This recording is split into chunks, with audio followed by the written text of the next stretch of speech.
সুপ্রিয় দর্শকবিন্দু, আসসালামু আলাইকুম। দেশে ও দেশের বাইরে থেকে যারা আমাদেরকে দেখছেন তাদেরকে শুভেচ্ছা। বরুড়ায় যথাযথ মর্যাদায় ৭ই ডিসেম্বর মহান বরুড়া মুক্ত দিবস উদযাপন করা হয়েছে।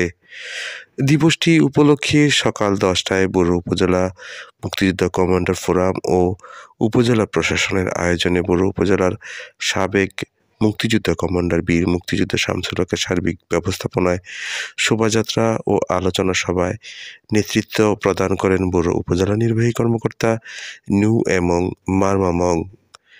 অনুষ্ঠানে অতিথি হিসেবে এদিন আরও উপস্থিত ছিলেন বরুড়া উপজেলা সহকারী কমিশনার ভূমি আহমেদ হাসান, উপজেলা প্রাণী সম্পদ কর্মকর্তা ডাক্তার নাসরিন সুলতানা তনু, বরুড়া থানা অফিসার ইনচার্জ কাজী নাজমুল হক, মুক্তিযোদ্ধা সন্তান কমান্ডের নেতা সাবেক কাউন্সিলর দেলার হোসেন, মাস্টার ইসমাইল হোসেন, মোহাম্মদ ইসরাফিল সহ উপজেলা প্রশাসনের দাপ্তরিক প্রধান, বীর মুক্তিযোদ্ধাবৃন্দ, সাংবাদিক, শিক্ষক ও শিক্ষার্থীবৃন্দ। এদিন সকলের অংশগ্রহণে একটি বর্ণাঢ্য শোভাযাত্রা বরুড়া উপজেলা পরিষদ ক্যাম্পাস থেকে শুরু হয়ে বরুড়া উপজেলার গুরুত্বপূর্ণ সড়ক প্রদক্ষিণ শেষে বরুড়া মুক্তিযোদ্ধা কমান্ডের সাবেক কার্যালয় ও বর্তমান সন্তান কমান্ডের কার্যালয়ে এসে সংক্ষিপ্ত আলোচনা সভার মাধ্যমে কর্মসূচির সমাপ্তি হয়।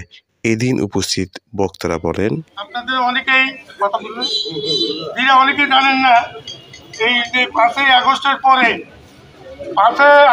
পরে বগুড়াতে কোনোরকম কোনো প্রশাসনের কোনো লোক ছিল না। একমাত্র উনি এ বগুড়ার কর্ণধার ছিলেন। বগুড়া থানা সহ বিভিন্ন এলাকার বগুড়ার অত্র অঞ্চলের সমস্ত দায়িত্ব উনি একাই গ্রহণ করছেন। আমাদের আজকে যিনি আমাদের ওসি সাহেব আছেন এখানে, উনি এখানে ছিলেন না, উনি অন্য জায়গায় ছিলেন, কিন্তু থানার লোকও এখানে ছিল না। আমরা সবাই মিলে এবং ওসি আমাদের মাননীয় টিউনি সাহেব এই পুরা বগুড়াকে উনি দায়িত্ব নিয়ে আনসার বিডিবি দিয়া এই বগুড়াকে 5ই আগস্ট থেকে 1 সপ্তাহ পর্যন্ত উনি অত্যন্ত পরিশ্রম করে আমাদের বগুড়া এই পুরা থানাকে উনি পাহারা দিয়ে রেখেছেন। সেই জন্য ডিসেম্বর বরুড়া মুক্ত দিবস উপলক্ষে আয়োজিত র্যালি সংক্ষিপ্ত আলোচনা সভার সম্মানিত প্রধান উপস্থিত বরুড়া উপজেলার বীর মুক্তিযোদ্ধাবৃন্দ, উপস্থিত বিভিন্ন স্কুলের শিক্ষার্থীবৃন্দ, সাংবাদিক, মুক্তিযোদ্ধা প্রজন্মের মুক্তিযোদ্ধা সন্তান কেন্দ্রীয় কমান্ড সন্তান কমান্ডের উপস্থিত নেতৃবৃন্দ, আসসালামু আলাইকুম। 7ই ডিসেম্বর বরুড়া মুক্ত দিবস। এটাতে বোঝা যায় যে বরুড়ার বীর মুক্তিযোদ্ধারা কতটুকু সাহসিকতার সাথে, দক্ষতার সাথে, কৃতিত্বের সাথে এই যুদ্ধটা পরিচালনা করেছেন। আমাদের জাতীয় বিজয় দিবস 16 ডিসেম্বর, তার 9 দিন আগে বরুড়া মুক্ত করা হয়েছে। এই জন্য আমি কৃতজ্ঞতা জানাই বীর মুক্তিযোদ্ধাদের, যারা অক্লান্ত পরিশ্রম, সাহসিকতা নিয়ে যুদ্ধ করে পাক হানাদার বাহিনীকে এই বরুড়া মাটি থেকে বিতাড়িত করতে পেরেছেন, ওদের থেকে বরুড়াকে মুক্ত করতে পেরেছেন।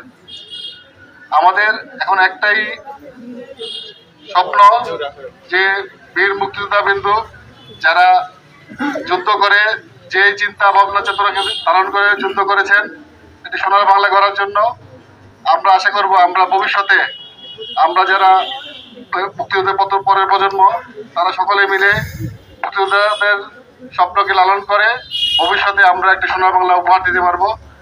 আর আমি বরুড়া থানার পক্ষ থেকে সকল বীর মুক্তিযোদ্ধাদের কৃতজ্ঞতা ও ধন্যবাদ জানিয়ে আজকে বক্তব্য শেষ করছি। ধন্যবাদ। জাতির সূর্য সন্তানেরা আমাদের যে 9 দিন আগে আমাদের যে মহান বিজয় দিবস 16 ডিসেম্বর, তার 9 দিন আগে বরুড়াকে মুক্ত করেছিল। অর্থাৎ তারা কতটুকু অসীম বীরত্ব প্রদর্শন করেছিল পাকিস্তানি পাক হানাদার বাহিনীর সামনে, সেটি আমরা আমাদের এই ইতিহাস থেকে আমরা দেখতে পাই। আমরা জলজান্ত এটি একটি ইতিহাস। তারা আজকে আমাদের সামনে যে উপস্থিত, তারা আমাদের এই জাতির শ্রেষ্ঠ সন্তান, তারা শ্রদ্ধা করতে হবে আমাদের নতুন প্রজন্ম যারা আজকে এখানে এসেছে। আজকে স্কুল, কলেজ, বিশ্ববিদ্যালয়ের পড়ালেখা যারা করেছে আমাদের নতুন প্রজন্ম, তাদের অবশ্যই জানতে হবে আমাদের এই বীর মুক্তিযোদ্ধাদের অবদান। তাদের কারণে আমরা পেয়েছি আমাদের পতাকা, আমাদের এই সোনার বাংলাদেশ।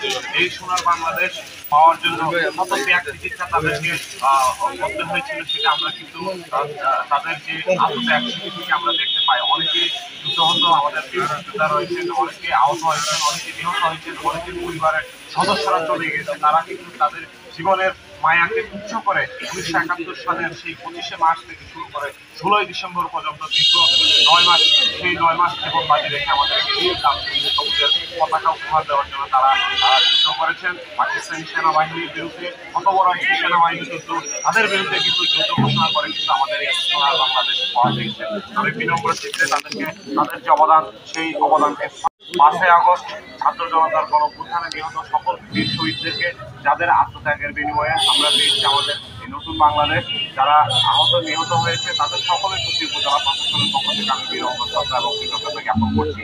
আজকে এখানে উপস্থিত নেতৃবৃন্দ, আপনাদের অনেক দায়িত্ব। আমাদের সেই নতুন প্রজন্ম, সেই নতুন প্রজন্মকে অবশ্যই মুক্তিযুদ্ধের সঠিক ইতিহাস, আমাদের মুক্তিযুদ্ধের যে চেতনা, সেই চেতনাকে হারিয়ে দিতে দেওয়া যাবে না। তাদেরকে অবশ্যই সেই চেতনায় উজ্জীবিত করার জন্য আপনাদের অনেক দায়িত্ব রয়েছে। তাদেরকে মুক্তিযুদ্ধের সঠিক শিক্ষায় শিক্ষিত করতে হবে। সেই সাথে আছে একজন আদর্শ নাগরিক হিসেবে গড়ে ওঠার ক্ষেত্রে এই মুক্তিযুদ্ধ যে আমাদের একটি হাতিয়ার এবং আমাদের যে প্রধান দিক, সেটি যাতে আমাদের নতুন প্রজন্মের মনে অঙ্কুরিত হয়, সেই ব্যবস্থা আপনারা করবেন, সেই প্রত্যাশা এবং যারা যারা এই 1971 সালে শহীদ হয়েছে, সেই শহীদ পরিবার যাদের পরিবার থেকে সদস্যরা চলে গিয়েছে, তাদের সকলের আত্মার মাগফিরাত কামনা করছি। এবং সেই সাথে যারা আমাদের মাঝে এখন হিসেবে আমাদের তারা জীবিত রয়েছেন, তাদের সুস্বাস্থ্য এবং দীর্ঘায়ু কামনা করে এবং সকলের সুস্বাস্থ্য ও দীর্ঘায়ু কামনা করে আমাদের দেশের সকলের মঙ্গল হোক, সেই প্রত্যাশা রেখে আজকের এই বরুড়া মুক্ত দিবসের আলোচনা সভার সংক্ষিপ্ত অনুষ্ঠান আমার বক্তব্য আমি এখানে শেষ করছি। সকলে ভালো থাকবেন, ধন্যবাদ সকলকে।